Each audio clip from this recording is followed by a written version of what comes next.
Good evening, everyone. Mwiriwe mwese. I would not ask you if you are happy because I see you are happy, right? Nababaza nimba munezerewe, ndabizi ko munezerewe, sibyo? But let me be like a teacher who asks the question, he knows the answer of it. Nambaye nk'umwarimu baza ibyazo. Are you happy? Ese muranezerewe? Okay, tonight you are going to share the word in the book of Isaiah chapter 6 verse 8. Umugoroba turarambura igitabo cya Yesaya. Chapter 6 verse 8. Yesaya ibice 6:8.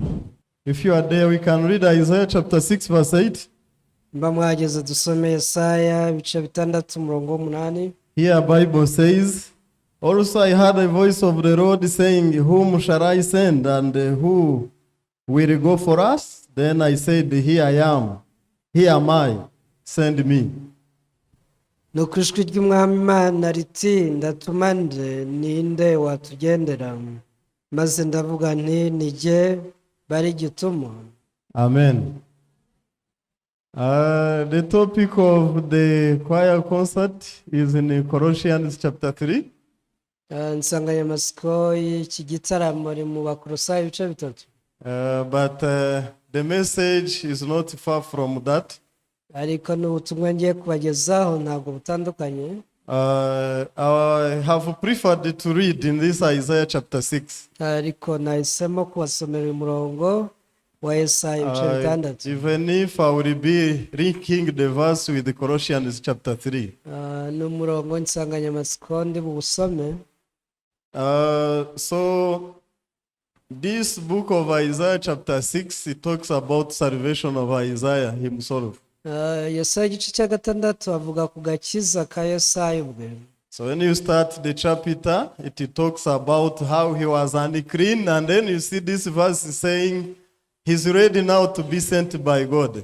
Ugitangira igice cya 6 avuga ko yarahumanye, ariko uyu murongo dusomye avuga ati ntuma abari nge utuma. And then you see, I will read in the verse 5. Yusomye umurongo wa 5. Bible says, so I said, woe is me, for I'm undone, because I'm a man of unclean lips, and I dwell in the midst of a people of unclean lips, for my eyes have seen the King, the Lord of hosts. Haranditse ngo maze ndavuga nti nishyano ndapfuye we, kuko ndi umunyaminwa yanduye kandi ntuye hagati y'ubwoko bufite iminwa yanduye, kandi amaso yanjye abonye umwami w'iteka nyiringabo. You see, he started saying that he's unclean. Murabona ko atangira avuga ko yanduye. And he's saying, I dwell in the midst of a people of unclean lips. Akongera ati ntuye hagati y'ab'iminwa yanduye. And you can ask yourself where he got the boldness to speak to God, you send me, I'm ready. Ariko muse nabibaza cyamuteye gushira amanga avuga ati bari gituma ubu nditeguye. So I will talk about the meaning of sweet aroma. Ndi waganire no ku gisobanuro cy'ijambo sweet aroma. Actually, everything in the Bible talks about Jesus. Ubundi rero ikintu cyose kiri muri Bibiliya kiba kivuga kuri Yesu. So the salvation of Isaiah is in the verses 6 and 7. Muri Yesaya ibice 6 umurongo wa 6 n'uwa 7 avuga uko Yesaya yakiri agakiza. Here Bible says, verse 6, then one of seraphim flew free to me, having in his hand a reed cord, which he had taken with tongs from the altar. Maze umwe mu baserafi aragaruka aza aho ndafite ikara mu ntoki ryaka yakujugarama ku gicaniro. And he touched my mouth with it and said, behold, this has touched your lips. Your iniquity is taken away and your sin purged. Ari nkoza ku munwa arambwira ati dore iri rigukoza ku munwa, gukiranirwa kwawe kugukuweho, ibyaha byawe biratwikiriwe. Is this salvation or not? Ese aka ni agakiza cyangwa siko? And this is the fact that he was able to speak to the voice of God. You send me. iki nicyo cyamuteye gushira amanga yumvise ijwi ry'Imana avuga ati bari ngituma. Amen. He received the salvation from the altar. Yakiriye agakiza. We used to obey this stage in the churches. Mu nsengero twahozemo twajyaga twubaha gukandagira ku ruhimbi. They said this is a holy place. Bavugaga ko hano ari ahera. But in our church everybody is coming. Ariko mu itorero ryacu buri wese aza kuhagarara. But in the rest of the churches people stand there. Ariko mu yandi madini ugomba guhagarara nk'hariya. And this is for we who are appointed and anointed. Ahangaha bari aho abantu basizwe. But we are all anointed. Ariko ubu twese twarasizwe. Actually the meaning of altar is not altar, is some other thing. Ubundi rero igicaniro ntabwo bivuga uruhimbi. It was where the offering was taken. Ahubwo n'ahajyanwaga ituro. And being cut into pieces. Icyo gitambo kigakatwamo ibice. And it was put on the altar. Kigashyirwa noneho kuri cya gicaniro cy'imibavu. And there would be the fire. Aho ngaho niho bahitaga bagicana bagatwika. And they burnt it. Bakagitwika.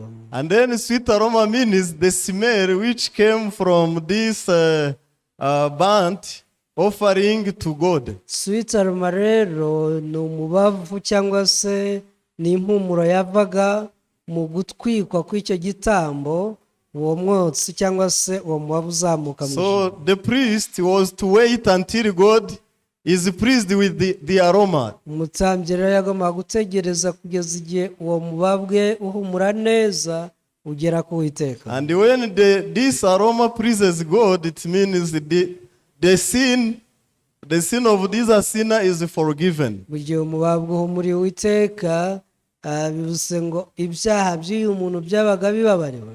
Hallelujah. Because there would be the offerings which were rejected by God. Hari ibitambo bimwe Imana yajyaga yanga. And then for God to accept the offering, of course the priest should offer for himself first. Ariko ibyo Imana yemeraga, umutambyi mbere yuko abitamba yabanzaga kwitambirira ubwe. And then the altar means an item where the offering was to be burnt. Nyamara igicaniro ni ahantu igitambo cyatwikirwaga. And then this altar had like 4 horns. Hanyuma iki gicaniro cyabaga gifite amahembe ane. And the priest was also to take the blood and paint on the horns of altar. Byasabaga umutambyi ko agenda agafata amaraso akayasiga kuri ayo mahembe uko arana. And that altar was the image of Jesus Christ. Kandi icyo gicaniro cyari ishusho ya Yesu Kristo. Was the image of the cross of Jesus. Byashushanyaga umusaraba wa Yesu yabambweho. Jesus was put the crown of thorns on his head. Yesu yashyizwe ikamba ry'amahwa mu ruhanga. On 2 arms. He was the blood shed in 2 sides of his hands. Mu biganza bye yatewe imisumari, amaraso ava mu biganza byombi. And also on his legs. Ndetse n'amaguru ye. And then when you match these places, yuje utwo duce twose, it is the shape of the altar. duhita dukora igicaniro cyangwa se ishusho y'igicaniro uko yari imeze. And the cross shows that the blood was shed in 4 places. Umusaraba nawe uvuga ko amaraso yashyizwe ku mpande enye cyangwa se ahantu hane. Hallelujah. But there was also another rule. Ariko hari irindi tegeko. The remaining blood was to be shed under the altar.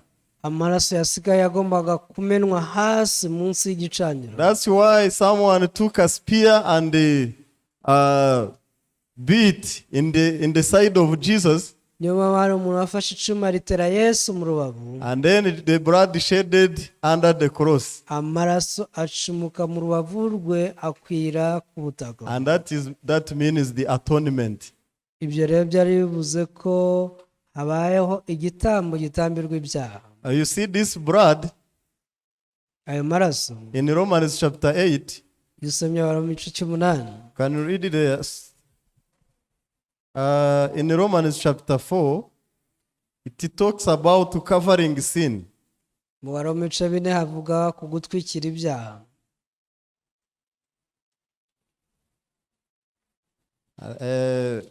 Verse 7 says, Romans 4:7, Abaroma 4:7, blessed are those whose lawless deeds are forgiven and whose sins are covered. aranditse ngo hahirwa ababarirwa ibicumuro byabo kandi ibyaha byabo bigatwikirwa. By the death of Jesus, our sins were forgiven, Binyuze mu rupfu rwa Yesu ibyaha byacu byarababariwe. and by his blood shed under the cross, our sins are covered. Kandi binyuze mu maraso yamenetse ku musaraba ibyaha byacu byaratwikiriwe. Amen. Then you need to know the meaning of receiving Jesus as a personal savior of your life. Rero kwakira Yesu nk'umwami n'umukiza ugomba gusobanukirwa icyo ari cyo. People just say, I received Jesus as a personal savior of my life. Abantu bapfa kuvuga ngo nakira Yesu nk'umwami n'umukiza And then wawe. we ask them how. Bamubaza uti byagenze gute? I used to do evil things, Ngo najya nkora amabi. and then I confessed before the Ngo congregation ndagenda imbere y'iteraniro ndabyatura. that I take a decision to quit from evil to good. Ko nanzuye ko ndeka ibi nkakora ibyiza. And I made a vow. Huh? Ati icyo gihe nararahiye. And then I promised Jesus to not go in the previous life. Ati ko niko nasezeranyije Yesu ko ntazasubira mu gukora ibyaha. That's how we received the salvation. Ngo uko niko yakira agakiza. So, and then this is not salvation. Ariko ko si agakiza. So we need to have the information. Ugomba kuba ufite amakuru. In the book of Romans, still it talks about knowing, having the knowledge, and believing in it. Mu Baroma avuga ku kumenya no kwizera. And then when we preach about salvation boldly, Iyo tubwirije iby'agakiza n'ubushizi bw'amanga, people say those who know much will be asked much. baravuga bati abamenye byinshi n'ubundi muzabazwa byinshi ubwo. You see, but we are testifying the procedure of how we received the truth. Nyuma tuba duhamya uko inzira twaciyemo twakira ukuri. I hope I'm reminding some and telling this as a good news to the others. Iyi ni inkuru nziza umuntu aba agomba kubwira undi. So that's how the altar is similar to the cross of Jesus. Rero ku ni ku gicaniro kimeze neza neza n'umusaraba wa Yesu. And I will also read in Isaiah chapter 53. Reka dusubire muri Yesaya nayo ibice 43. 53. 53.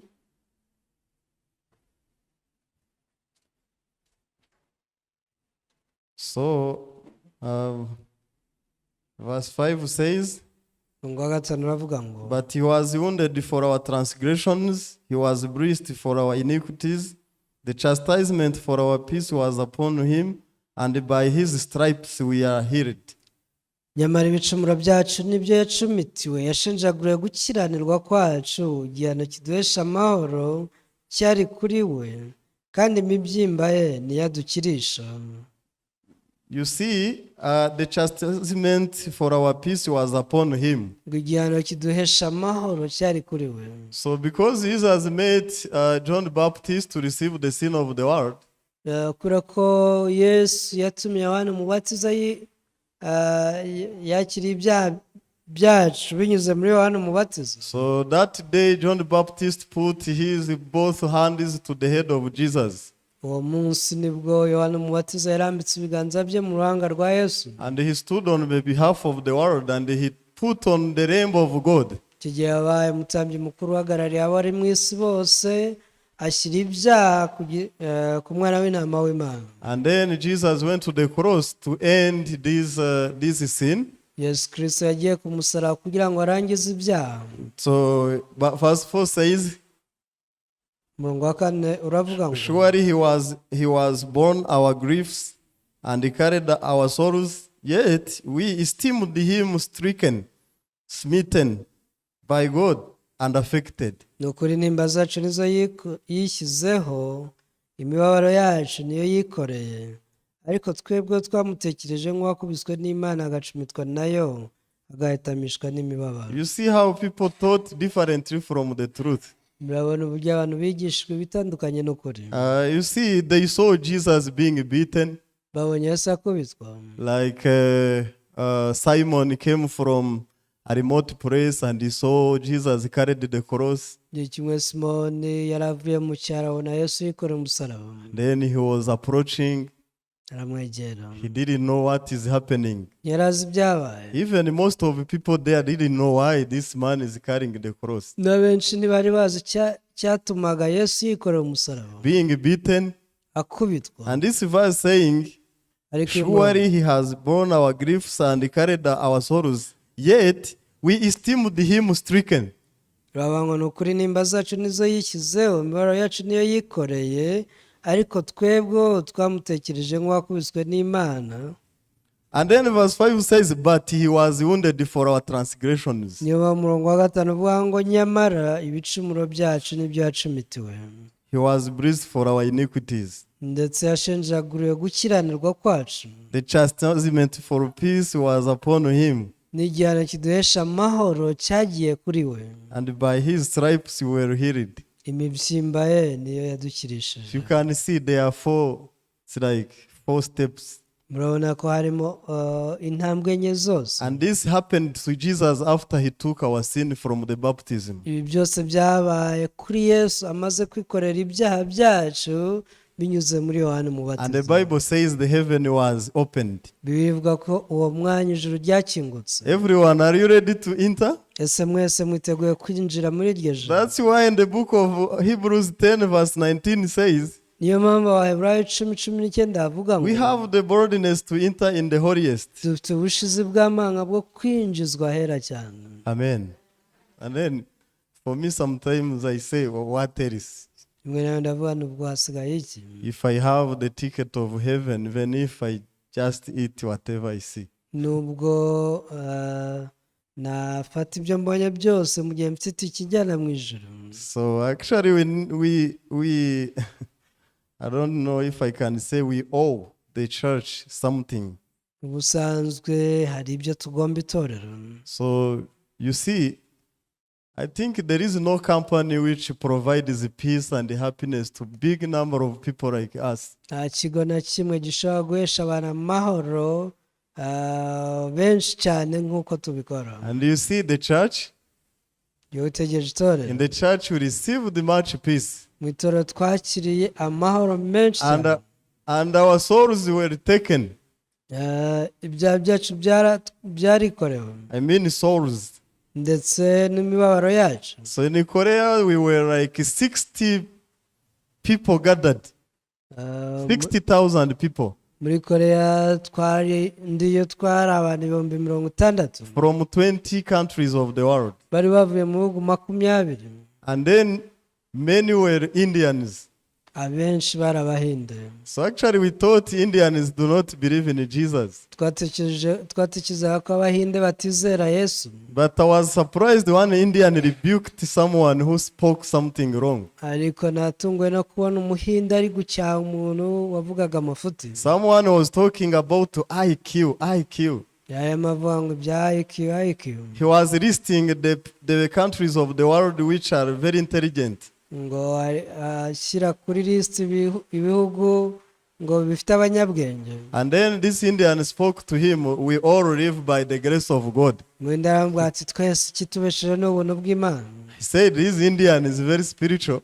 Abana b'Abahinde ndumva ari abanyamwuka. And you see Jesus is spreaded even in Asia.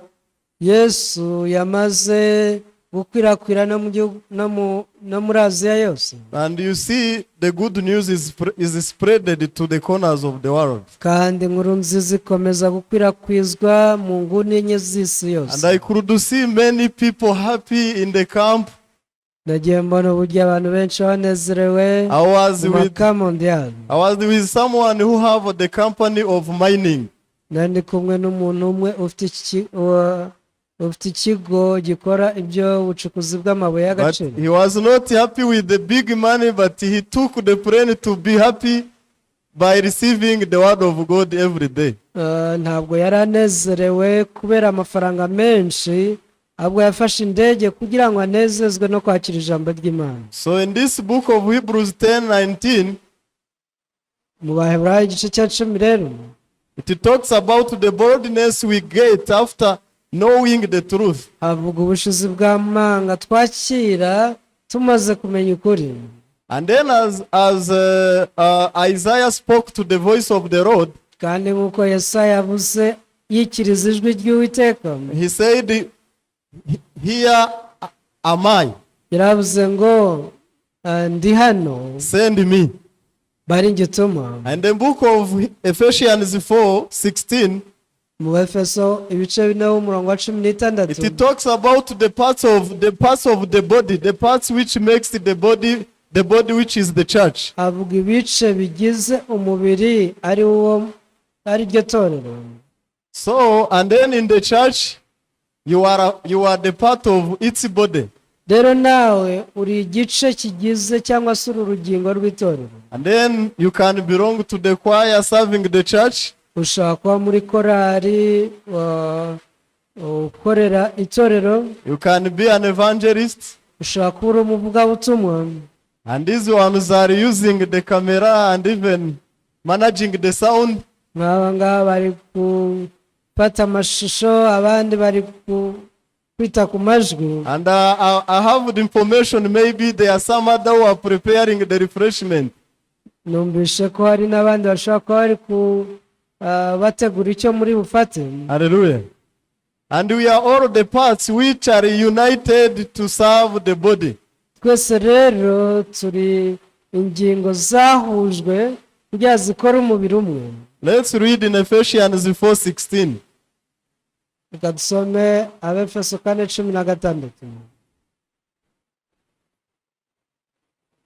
Here Bible says, "From whom the whole body joined and knit together by what every joint supplies, according to the effective working by which every part does its share, causes growth of the body for edifying of its in love." Hano Bibiliya iravuga ngo kuri uwo niho umubiri wose uteranwa neza ugafatanwa nuko ingingo zose zigirirana, nuko igice cyose kigakora umurimo wacyo cyagenewe muri Kristo. Uwo niho umubiri gukura kwawo kugira ngo ukurizwe mu rukundo. You see this verse talking about every part does its share. Murabona uyu murongo uravuga ngo ingingo zose, urugingo rwose rugakora umurimo warwo. You see, there are some who don't preach directly. Hari abantu batabwiriza ako kanya, but they are talented to invite many to attend. ariko ugasanga bafite impano zo gutumira benshi ngo baze bumve. Am I right? Sibyo? And there are those who are not appearing on the stage, but they are the backup of us. Hari n'abandi badashobora kuza ngo bahagarare ku ruhimbi, ariko ugasanga nibo badufashiriza inyuma. But make sure you are a part of the body. Ariko icy'ingenzi ni ukureba nimba koko ugize urugingo rw'umubiri. Here you need to pass through the process of Isaiah. Ugomba guca muri ya nzira Yesaya yaciyemo. You need to know how you are sanctified and redeemed, and you need to know the meaning of altar. Ugomba kumenya uburyo wejejwe ugatungana, ugasobanukirwa igisobanuro cy'igicaniro. And then this in the John chapter 15, muri Yohana ibice 15 verse 3, murongo wa 3, Jesus spoke to his disciples, Yesu yaganirisha abigishwa be, reminding them how he made them some other people. abibutsa uburyo He made them the special people. abibutsa uburyo yabagize abantu badasanzwe. It says, haranditse ngo John chapter 15 verse 3, Yohana ibice 15 murongo wa 3, You are already clean because of the word which I have spoken to you. Haranditse ngo none mumaze kwezwa n'ijambo nababwiye. You see, the word purifies the heart. Murabona ko ijambo ryeza umutima. And everyone remembers the day he or she received the salvation. Igihe wibutse igihe wakiriye agakiza, There must be the verse which made you clean. abagomba kuba hari icyanditswe cyakubohoye umutima. And then starting from that time, Kuva icyo gihe you belonged to the church. ubu ubaye w'itorero. And then if you are used by the church, you will be a useful item. Igihe itorero rigutumye cyangwa se rikoresheje windutse w'igiciro. So the first choir was of Theoneste. Korari ya mbere yabaye ya Theoneste. He used, in French is called the battery. In French, he's called the battery. He used to beat the drums in the corner. Yitwa muvuzi w'ingoma, yajyaga ajya mu nguni agakubita akagoma. So and the day I joined, he was not around because of the work. Njye ubwo nasaga mu itorero ntiyari ahari And kubera akazi. I was also good at beating drum. Ariko nanjye nari umuhanga mu gukubita ingoma. And then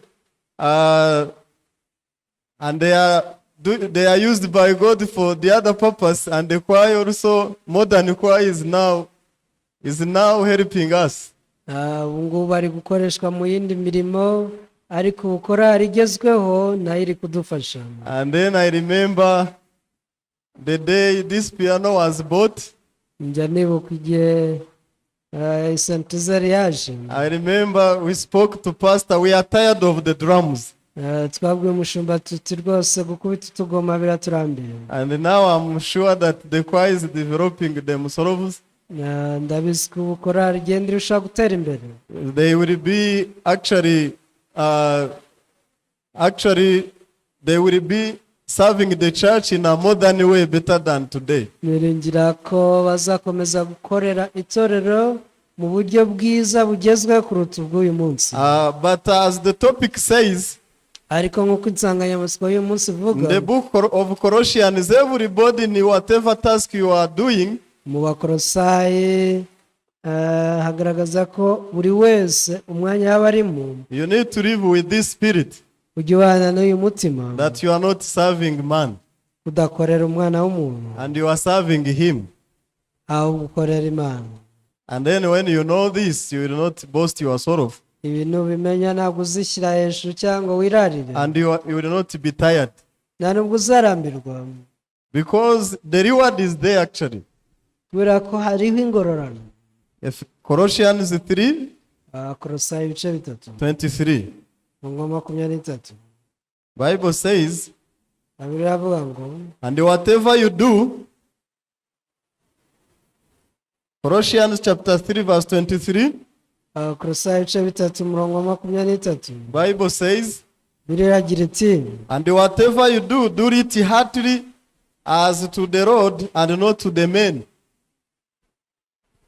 haranditse ngo, ibyo mukora byose mubikore mubikuye ku mutima, nk'abakorera sobuja mukuru, badakorera abantu. You see here, not only singing, si ibyo kuririmba gusa, but the Bible is saying whatever you do in the biravuga church, ngo ibyo mukora byose do it not before men but before the Lord. ntimukabikore nk'abakorera abantu, ahubwo abakorera And umwami. you need to know this, Ibi mugomba kubimenya, knowing that from the Lord you will receive the reward of the inheritance, for you serve the Lord Christ.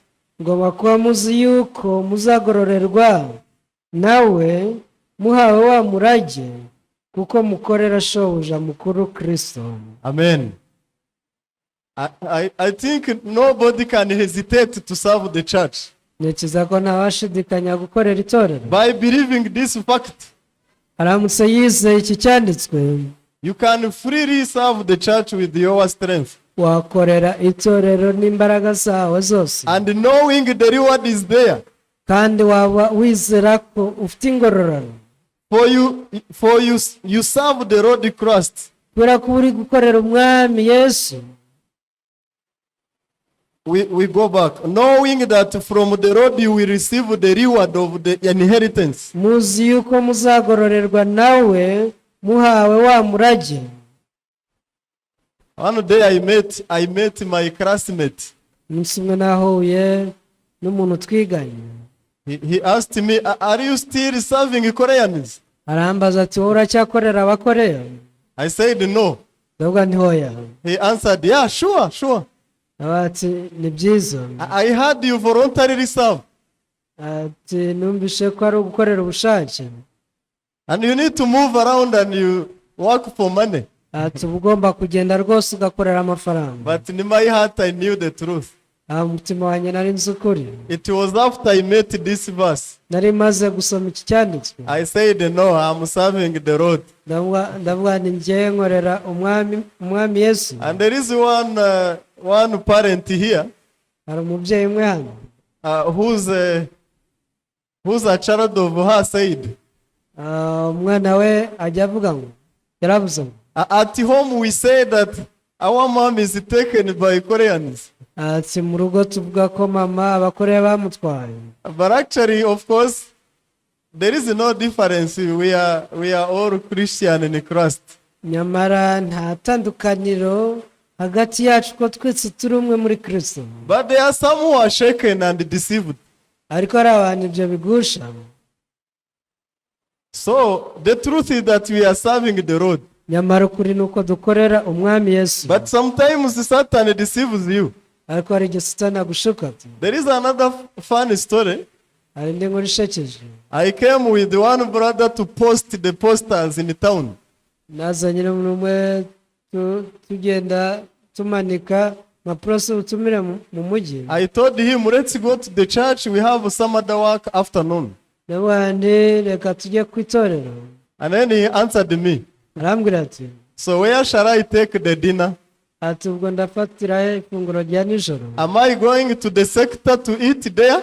ati si ubwo ndajya hariya bariho mfata ibyo kurya. So you do because you eat at the church. He answered me, I do even evening time because I take food at the church. arambwira ati wowe bikore kuko urya ku itorero. Yeah, he said yes, sure. ndabona nibyo. But in whatever place you receive the blessing or the food, ariko ahantu hose ushobora kwakira umugisha. it comes from heaven. burya umugisha wakira uvuye mu ijuru. So he was thinking it's enough to serve before noon.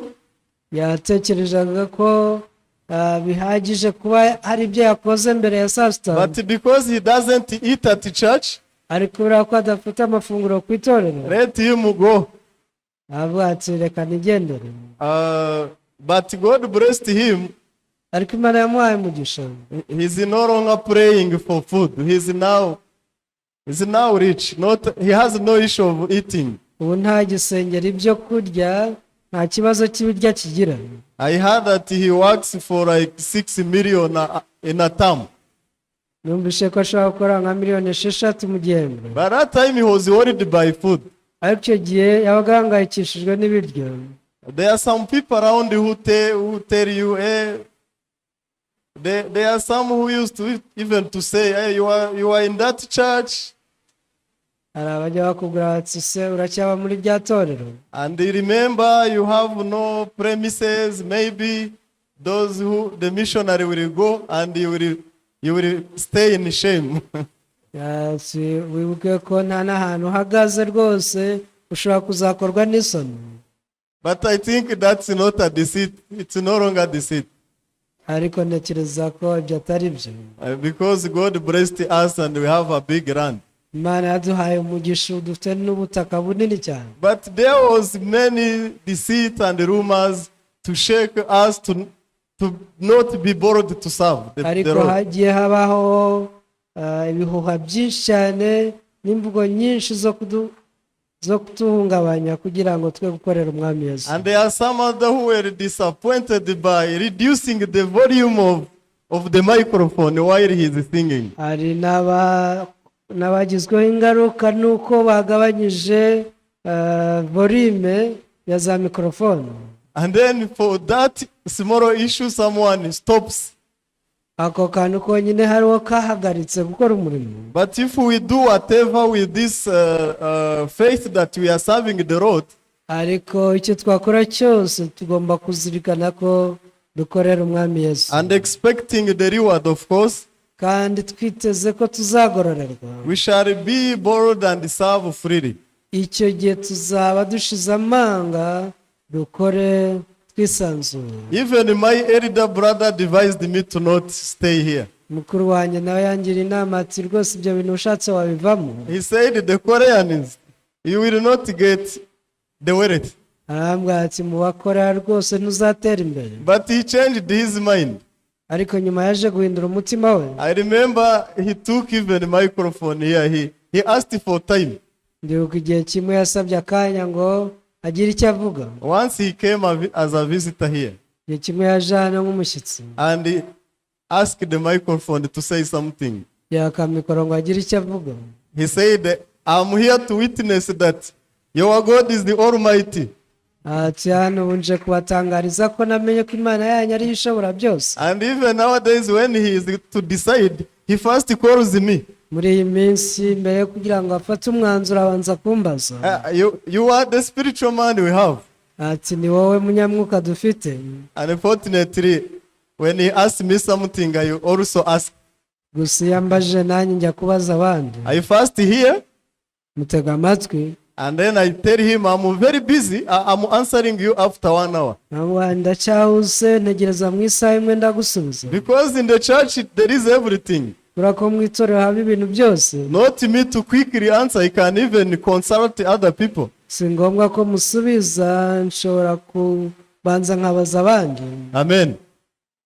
So you see, Naomi left Bethlehem to Moab. Naomi yavuye i Bethlehem yigira i Moab. And she thought she will die with the hunger.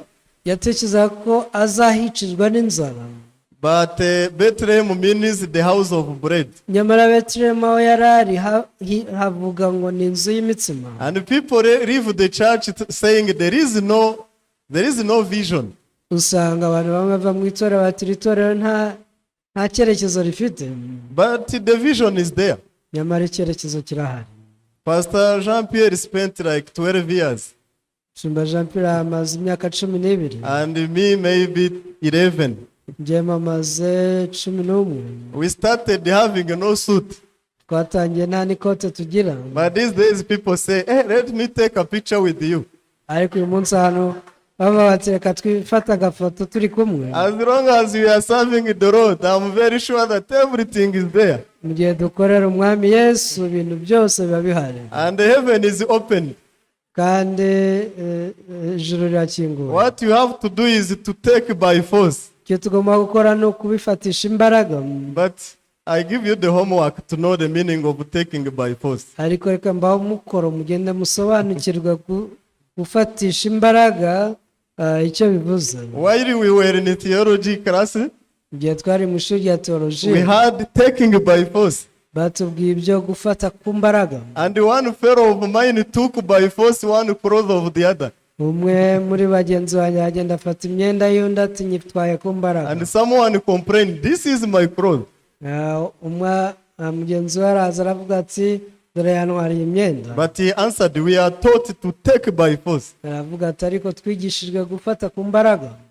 So taking by force is to take heed to the promise and you work with the promise. Gufata ku mbaraga ni ugutegera amatwi isezerano hanyuma ukakira ibiva mu isezerano. Without hesitating that God will not fulfill this promise. Icyo gihe ntugira gushidikanya kuzi ko Imana ari Imana isohoza amasezerano. So I pledge that I will be a driver of a choir even if I'm a pastor.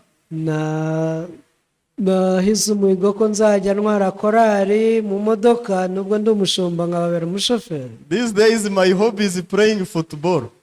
Muri iyi minsi nkunda gukina umupira w'amaguru. But also I like the singing. Ariko nkunda no kuririmba. That's why I say I'm taking by force the license, then I be a special driver to move with the singers. Nazo ni rero reka mfate ku mbaraga uruhushya rwo gutwara imodoka noneho mbere umushoferi abaririmbyi. So taking by force is to move forward with the faith that God will work through the promise. Gufatishira imbaraga no gutera intambwe ufite kwizera isezerano ry'Imana ko Imana igomba kurisoza. I will end by reading one verse. Kanso umurongo umwe nsoza. In Leviticus chapter 1. Mu gitabo cy'Abalewi igice cya mbere. Leviticus chapter 1 verse 13. Abalewi igice cya mbere umurongo wa 13. Here Bible says, biravuga ngo, but he shall wash the interiors and the legs with the water. Then the priest shall bring it all and burn it on the altar. It is a burnt sacrifice, an offering made by fire, a sweet aroma to the Lord. Aranditse ngo, ariko amara n'ibinyita byose maze umutambyi abitambe byose byosereze ku gicaniro. Icyo ni igitambo cyoswa kitagabanije gikongorwa n'umuriro cy'umubabwe w'umuriro w'iteka neza. And also in chapter 3 verse 5, no mu gice cya 3 umurongo wa 5,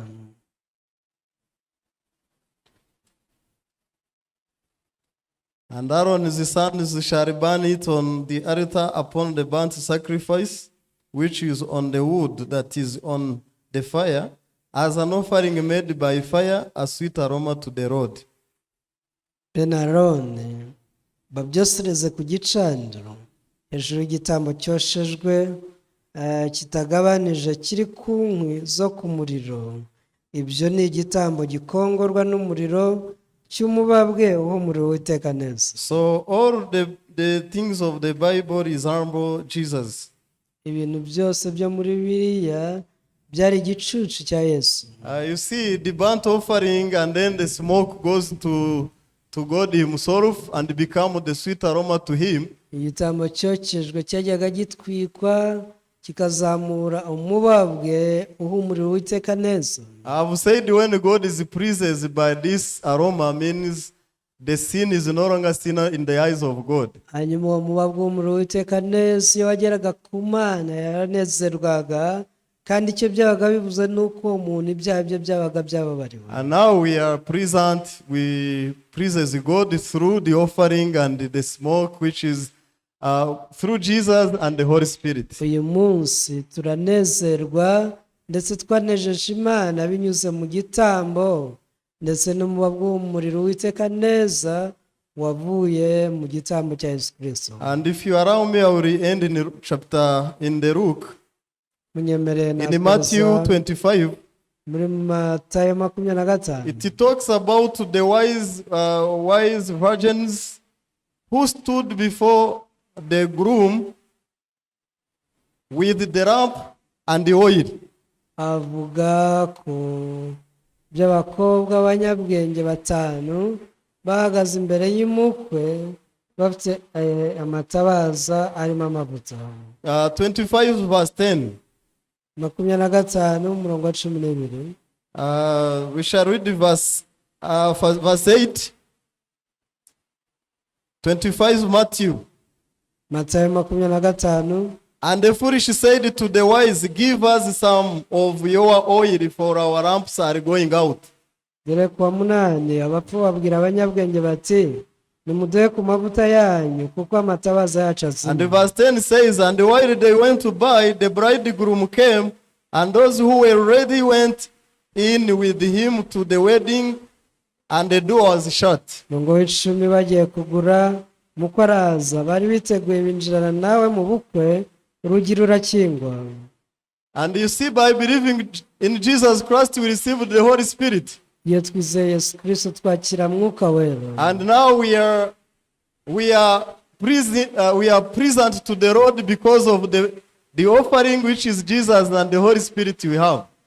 Kubera igitambo aricyo Yesu ndetse n'umwuka wera dufite tunezeza Imana. And also in the book of Acts chapter 1 verse 8 it says mu byakozwe n'umwe rimwe umunani haravuga ngo that we receive the power through the Holy Spirit. muzabwa imbaraga umwuka wera nabamanukira. And I hope we use this talent of the Holy Spirit to be serving the Lord the rest of our lives. Niringiye ku iyo mpano mwahawe na mwuka wera mwayikoresha mugakorera itorero mugakorera umwami kugeza igihe azagarukira. You see that we have all requirements to serve the Lord. Dufite byose dukeneye ngo dukorere umwami. Hallelujah. I will speak up to him. Reka nsoreze hamwe.